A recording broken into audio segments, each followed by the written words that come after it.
My phone buzzed at 3:17 a.m., a sharp vibration that yanked me out of a dreamless sleep. The screen lit up my bedroom, casting jagged shadows on the walls. I squinted, expecting a spam alert or a late-night email from work. Instead, the notification read, "New message, Polar Lander." My stomach dropped. I'd spent years at NASA, working on the Mars Polar Lander project back in '99. That probe crashed, vanished without a trace on the red planet's icy South Pole. It was dead, silent for over 2 decades. Yet there it was, a text on my phone, glowing in the dark. I opened it, my thumb trembling. 4 words stared back. "I'm not alone." I sat up, the bedsheets pooling around me, my heart hammering. This had to be a prank. Some hacker digging up old NASA code names to mess with me. I was Dr. Sarah Ellis, a mission analyst who'd long since moved to data archives, not some rookie spooked by ghost stories. But the Polar Lander wasn't just any project. It was my first big break at NASA, a probe meant to dig into Mars's ice caps, hunting for signs of water, maybe even life. We launched it in January '99, full of hope. By December, it was gone. No signal, no debris, just a $110 million mystery. The team called it a navigation error, a crash into a Martian canyon. I never bought it. Something about the silence felt wrong, like the planet had swallowed it whole. I stared at the text, the words burning into my retinas. I'm not alone. The Polar Lander didn't have texting capabilities. It was a probe, not a smartphone. Its comms were radio bursts, not SMS. I checked the sender's details. No number, just Polar Lander, like it had hijacked my contacts. I typed a reply. "Who is this?" But my phone froze, the screen flickering. Then another message popped up, unprompted. "Look outside." My apartment was on the 7th floor, overlooking a quiet Denver street. I didn't want to move, but my body betrayed me, dragging me to the window. The city was asleep, streetlights flickering in the cold. Nothing unusual. Then my phone buzzed again, a photo loading pixel by pixel. It was my apartment building, shot from the street below. In the window, my silhouette stood, staring down. I hadn't reached the window yet. I stumbled back, my breath catching. This wasn't a prank. No one could fake a photo that fast, not with me in it before I'd even looked out. I called my old NASA supervisor, Dr. Patel, waking him at 4 a.m. "Sarah, it's been years," he groaned. "What's wrong?" I told him about the texts, the photo. His voice sharpened. "The Polar Lander? That's impossible. It's scrap on Mars." I begged him to check the Deep Space Network, just in case. He sighed but agreed, promising to call back. While I waited, I dug through my old project files, stored on a dusty external drive. Schematics, logs, failure reports. The lander's last signal was a faint ping, cut off mid-transmission. Some engineers swore they'd heard static, almost like a voice, but NASA dismissed it as interference. I hadn't believed in ghosts then. Now, I wasn't sure. My phone buzzed again at 5:12 a.m., another text. "It sees you." My hands shook as I scrolled. The messages were piling up now, each one colder than the last. "It knows your name. It's closer than you think." I unplugged the phone, yanked out the battery, but the screen stayed lit, glowing an unnatural red. A new photo loaded. A live feed from a camera I didn't recognize. It showed my apartment door, from the hallway outside. The handle twitched, like someone was testing it. I grabbed a kitchen knife, my pulse deafening. The building's security was tight. No one could get in without a key card, but the texts kept coming, relentless. "It's waiting." I called 911, my voice cracking, but the line hissed with static. A faint whisper cut through. "Sarah." Dr. Patel called back at 6 a.m., his voice unsteady. "Sarah, you need to get to the lab, now." I pressed him, but he wouldn't say more over the phone. I threw on clothes, grabbed my keys, and headed for the door, the knife still in my hand. The hallway was empty, the air heavy with silence. My phone, batteryless, buzzed in my pocket. A final text appeared, "Don't leave. It's already here." I froze, the knife slipping in my sweaty grip. The elevator at the end of the hall dinged, its doors sliding open. No one was inside, but the air felt wrong, thick, like something was watching. I backed into my apartment, locking the door. That's when I heard it. A faint scratch, not from the hallway, but from inside my closet. I didn't open the closet. I couldn't. Instead, I drove to NASA's Denver lab. My phone silent but still glowing faintly. Dr. Patel met me at the gate, his face pale. "We're picking up a signal," he said, leading me to the control room. "From the polar lander. It's active, Sarah, and it's not on Mars." The monitors showed a faint radio burst, looping every 17 seconds. The team had traced it, not to the red planet, but to low Earth orbit, 200 miles above us. Something was up there, pretending to be our probe. The signal's waveform flickered on screen, and I swear it looked like a face, distorted and wrong. Patel grabbed my arm. "There's more. The signal's broadcasting your name." The scratching from my closet still echoed in my head as I sped toward NASA's Denver lab, my phone glowing faintly in the passenger seat. I'd locked my apartment door, but the last text, "Don't leave. It's already here," clawed at my thoughts. I was Dr. Sarah Ellis, a scientist who'd spent years analyzing Mars data, not chasing ghosts. Yet the Mars Polar Lander, a probe we lost in '99, was somehow texting me, broadcasting my name from low Earth orbit. My supervisor, Dr. Patel, had sounded shaken on the phone, urging me to get to the lab. The signal wasn't on Mars, he'd said.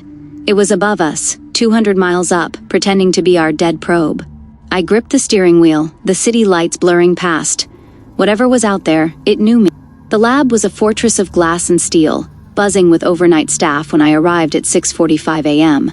Patel met me at the control room, his eyes bloodshot. "You look like hell, Sarah," he said, handing me a coffee. I ignored it, pointing to the monitors. "Show me the signal." He hesitated, then pulled up the Deep Space Network feed. A faint radio burst pulsed every 17 seconds, a jagged waveform crawling across the screen. It wasn't random noise. The signal carried data, structured like a message, and it was tagged with the polar lander's old identifier code. "This shouldn't be possible," Patel muttered. "The lander crashed. We confirmed it." I leaned closer, my breath catching. The waveform's peaks and dips almost looked like letters, spelling and Sarah over and over. We dug into the archives, pulling every scrap of data from the '99 mission. The polar lander was meant to drill into Mars's south pole, searching for ice and microbial traces. Its last transmission was a garbled ping, cut off as it descended. NASA blamed a software glitch, but I'd always wondered. Some techs reported hearing static in the final moments, a low hum that sounded almost human. I found a classified log, buried in the server, marked Anomaly Report. It described a brief signal spike after the crash, not from the lander's frequency but something older, deeper, like it had piggybacked on our tech. The report was stamped inclusive and signed by Patel. He avoided my gaze when I showed it to him. My phone buzzed on the desk, making us both flinch. The screen flashed a new text, "You left me." My mouth went dry. I hadn't touched the phone since leaving the apartment, its battery still removed. The message wasn't from Polar Lander this time, just a blank sender. I showed Patel and he paled. "Sarah, this isn't a hack. No one could bypass our security like this." Another text came, seen I waited. Then a photo loaded, grainy and dark. It was me, age 10, at my childhood home in Ohio, sitting on the porch. I hadn't seen that house in decades, not since my parents died. The photo zoomed in, pixel by pixel, until my young face filled the screen, eyes wide, staring straight at me. I dropped the phone, my hands shaking. Patel grabbed it, scrolling through the texts. "This is personal," he whispered. "It's targeting you." I forced myself to focus, turning back to the monitors. The signal's strength was increasing, its orbit tightening. Whatever was up there was descending, now at 180 miles. I cross-referenced the lander's schematics, hunting for clues. The probe had a backup transmitter, a long-range antenna we'd never activated. If something had hijacked it, it could broadcast across frequencies, even to my phone. But why me? I'd been a junior analyst in '99, barely out of grad school. I hadn't touched the lander's core system. Patel called in a cryptographer, Dr. Lena Voss, to decode the signal. She was young, sharp, unfazed by the chaos. "It's not just your name," she said, her fingers flying over the keyboard. "The signal's embedding memories, fragments of your voice, your past." She played a sample, and my own words crackled through the speakers. Lectures I'd given, private calls with my ex, even a lullaby I'd sung as a kid. My skin crawled. The signal was pulling pieces of me, broadcasting them like a collage. Voss frowned. "There's something else." a secondary frequency buried in the noise. It's old, Sarah, older than our tech. The lab's lights flickered, plunging us into shadow for a heartbeat. My phone lit up, a new text. Few forgot me. Another photo followed, my NASA ID badge from '99, but the face wasn't mine. It was blurred, with too many eyes, shifting like oil on water. Patel grabbed my arm. We need to isolate this signal. If it's in our network, it could spread. I nodded, but my mind was spinning. The lander's crash wasn't an accident. Something had taken it, used it, and now it was reaching for me. I remembered a rumor from the '99 team. The lander's final ping had come from below Mars's surface, not the crash site. Voss hacked into the signal's secondary frequency, her screen glitching as she worked. Got it, she said, then froze. The monitor showed a live feed, not from Mars, but from inside the lab. It panned across the control room, lingering on me. My reflection in the screen looked wrong, my eyes too dark, my mouth twitching into a smile I wasn't making. The feed cut to static, replaced by a single word, "one closer." My phone buzzed again, but I didn't look. I didn't need to. The air in the lab felt heavy, like it was pressing against my skin. Patel's voice trembled. "Sarah, the signal's not in orbit anymore, it's here." The air in NASA's Denver lab felt like it was choking me, thick with a presence I couldn't see. The monitor had shown my face, wrong, smiling, with eyes too dark, and the word, "closer," burned into my mind. "Doctor," Patel's words echoed. "The signal's not in orbit anymore. It's here." I was Dr. Sarah Ellis, a scientist who'd built a career on logic, but logic was crumbling. The Mars polar lander lost in '99 had texted me, invaded my life with photos of my past, and now it was in this room. My phone buzzed on the desk, screen glowing red despite its missing battery. I didn't look. I couldn't. Dr. Voss, our cryptographer, was still at her station, her face pale as she typed. "Sarah," she whispered, "the signal's rewriting itself. It's adapting." Patel grabbed a headset, barking orders to isolate the lab's network. "If this thing's in our systems, it could spread to every NASA site," he said. I nodded, but my eyes were locked on Voss's screen. The signal's secondary frequency, the one older than our tech, was pulsing faster now, like a heartbeat. I remembered the '99 Anomaly report, a signal from below Mars's surface, not the lander's crash site. Something had been waiting down there, piggybacking on our probe. I leaned over Voss's shoulder, my voice steady despite the fear clawing my chest. "Run a spectral analysis. If it's not our tech, what is it?" She hesitated, then nodded, her fingers flying. The results flashed up. The signal's origin wasn't terrestrial. It was ancient, predating human radio by millennia. My phone buzzed again, louder, rattling against the desk. "A new text, and you brought me here." My blood ran cold. I hadn't touched the lander's core systems in '99, but I'd been on the team, calibrating its transmitter. Had I done this? Invited something in? Another text followed, "Look behind you," and I spun, expecting Patel or Voss, but the lab was empty. Their chairs were still warm, monitors flickering with the signal's waveform. My name looped across every screen. Sarah, Sarah, Sarah, like a chant. The lights dimmed, casting long shadows that moved when I didn't. I grabbed a flashlight from the emergency kit, my hands shaking. The lab's airlock door, used for equipment transfers, hissed open on its own, revealing a dark hallway I should have run. Every instinct screamed to flee, but I needed answers. The lander's transmitter schematics flashed in my mind. A backup antenna, never activated, capable of receiving signals we hadn't planned for. If something had hijacked it on Mars, it could have used our own tech to reach me. I stepped into the hallway, the flashlight beam cutting through the gloom.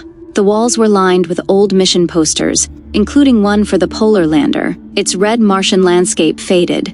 The probe's image seemed wrong, its hull too smooth, too alive. My phone buzzed in my pocket, a photo loading. It was the lab's hallway, taken from ahead of me. My flashlight beam was visible, but something stood just beyond it, tall, thin, with limbs that bent like cracks in glass. I froze, my breath hitching. The figure was gone when I raised the flashlight, but the air felt heavier, like it was watching. I reached the lab's server room, where the signal's data was stored. The door was ajar, cables spilling out like veins. Inside, the servers hummed, their lights pulsing in sync with the signal's rhythm. I plugged my laptop into the mainframe, pulling the lander's raw logs from 99. There it was, a second signal, buried in the crash data, from 10 miles below Mars's south pole. It wasn't random noise. It was structured, deliberate, like a voice calling out. The log showed my initials, SE, on the transmitter calibration. I'd opened the door. My phone screamed, a burst of static that wasn't a text. It was a voice, my voice, distorted, echoing from the speakers around me. "Sarah, you never left me." The server sparked, screens flashing with images, my childhood porch, my NASA badge, my apartment closet. Then a new image, Mars's surface, red and cracked, with the lander's wreckage. Something moved among the debris, not human, not machine, its form shifting like smoke.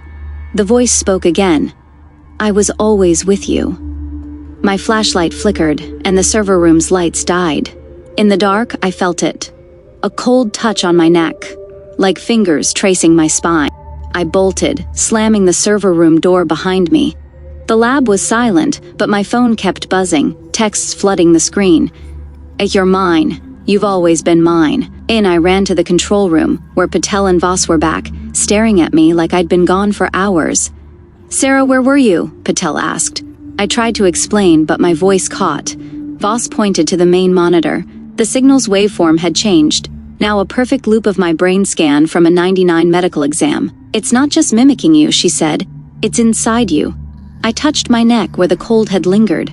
My skin felt wrong, too tight, like something was moving beneath it.